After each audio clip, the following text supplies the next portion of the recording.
అడ్డం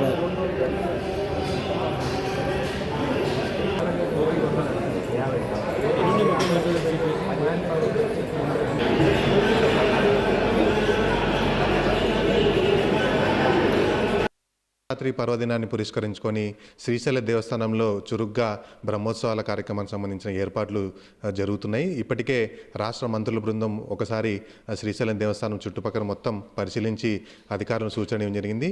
దీనికి సంబంధించి ఆలయ శ్రీనివాస్ గారు మనతో పాటు ఉన్నారు. ఏదైతే బ్రహ్మోత్సవాలకు సంబంధించిన ఏర్పాట్ల గురించి వారిని అడిగి తెలుసుకునే ప్రయత్నం చేద్దాం. సార్, ఏదైతే శివరాత్రికి ఇటు కర్ణాటక నుంచి మహారాష్ట్ర, ఇటు మన ఏపీ, తెలంగాణ నుంచి భక్తులు ఏదైతే కాలినడకన రావాల్సి వస్తుంది, దానికి సంబంధించి ఎలాంటి ఏర్పాట్లు చేశారు సార్?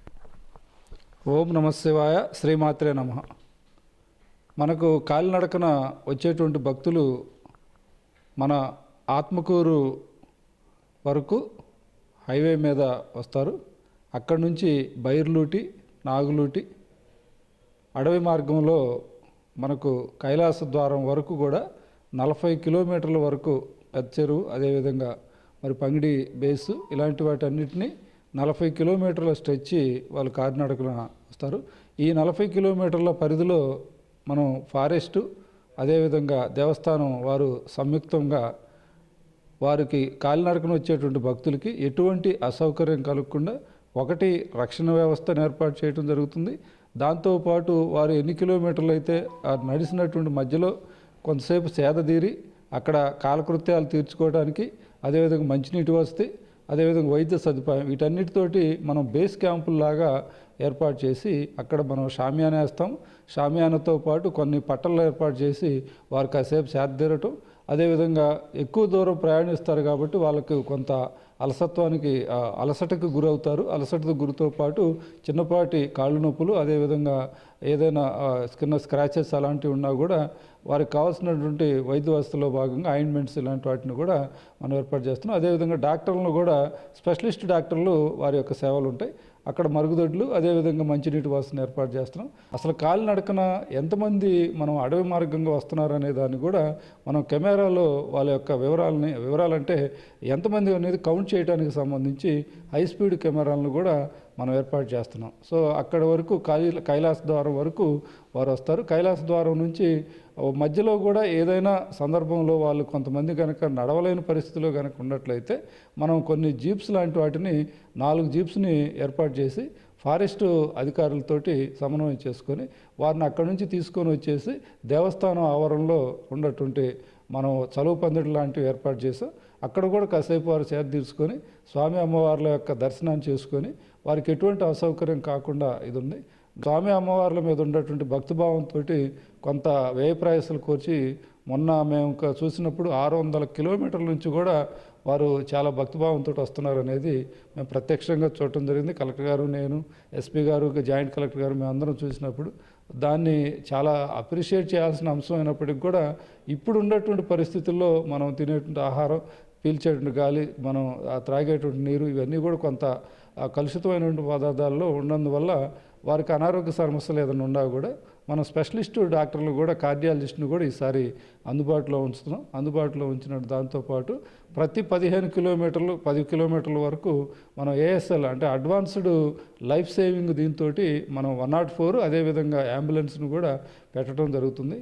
భగవంతుని దయ వల్ల ఈ సంవత్సరం చిన్నపాటి అసౌకర్యానికి జరగకుండా ఉండడానికి సంబంధించినటువంటి ఏర్పాట్లు అటు దేవస్థానం తరపున, అదేవిధంగా ఫారెస్ట్ వారితో కూడా ఏర్పాటు చేయడం అనేది జరుగుతూ ఉంది. ముఖ్యంగా శ్రీశైలానికి వచ్చిన భక్తులకు మీరు ఎలాంటి దర్శన సంబంధించి ఎలాంటి ఏర్పాట్లు చేశారు సార్?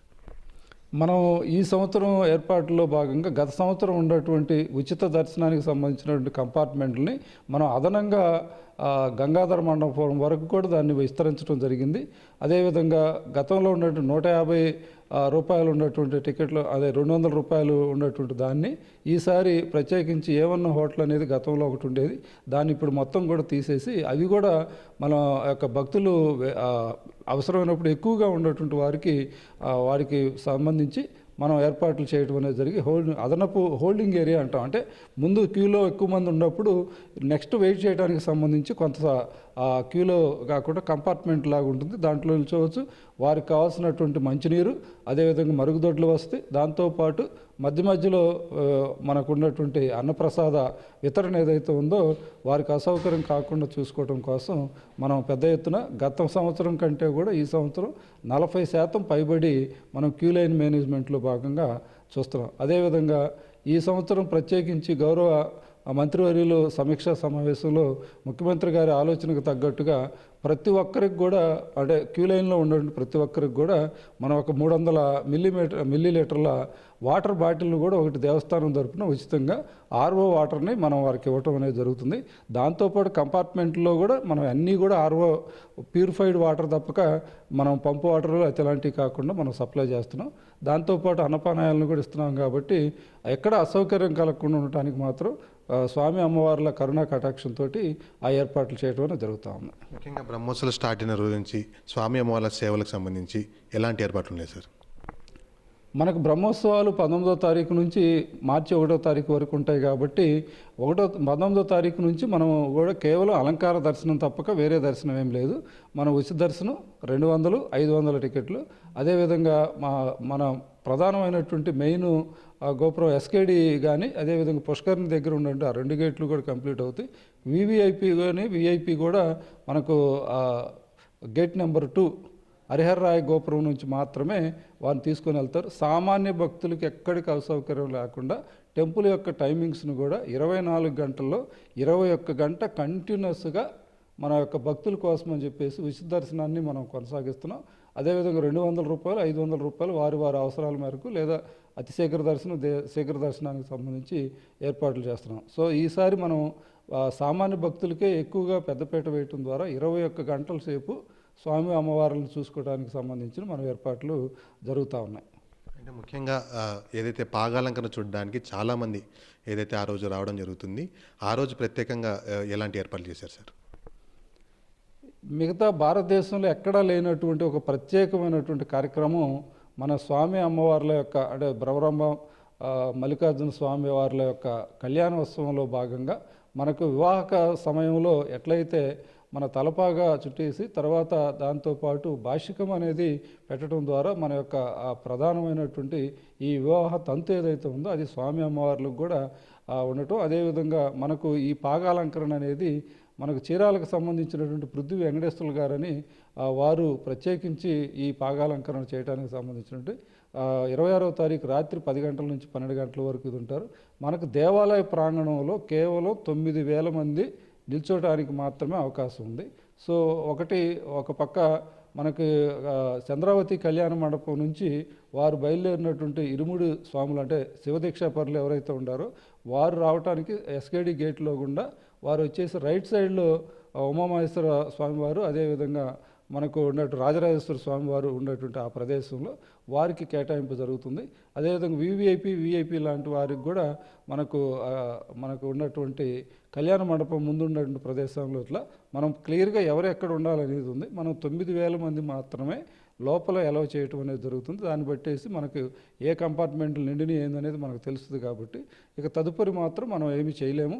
దానికి సంబంధించి గేట్లు వేయటం ద్వారా మనకున్నటువంటి పోలీసు, అదేవిధంగా సిబ్బంది, టెంపుల్ సిబ్బంది అందరంతో సమన్వయంతో స్వామి అమ్మవార్లు ఎవరికి అవకాశం ఇచ్చేసి ఆ పాగాలంకర దర్శనానికి మరి వారి కరుణా కటాక్షాలు ఉంటాయో వారికి మాత్రం చేయగలం. మిగిలినటువంటి వారికి మనం ఏ విధమైనటువంటి ఏర్పాట్లు చేయలేము. ఎందుకంటే అది ప్రత్యేక కార్యక్రమం. అదేవిధంగా మరి ఆలయ ప్రాంగణంలో మాత్రమే జరిగేది కాబట్టి అది అయితే దానికి సంబంధించినటువంటి మనం రిలే ఒకటి డిజిటల్ దీంతో ఎల్ఈడి స్క్రీన్ ద్వారా బయటకు ఉంటుంది. కాబట్టి ఆ రిలే అనేది ఇవ్వడానికి సంబంధించిన ఏర్పాట్లు అయితే జరుగుతాయి. ఇది పరిస్థితి. ముఖ్యంగా ఏదైతే శ్రీశైలానికి వచ్చే సామాన్య భక్తులకు పెద్దపీట వేస్తూ ఈసారి స్వామి అమ్మవార్ల దర్శనానికి ఇబ్బందులు లేకుండా అన్ని ఏర్పాట్లు చేస్తున్నామని చెప్పి ఈవో శ్రీనివాసరావు గారు చెప్తున్నారు. కర్నూలు నుంచి శివరాజ్ కుమార్, ప్రైమ్9 న్యూస్.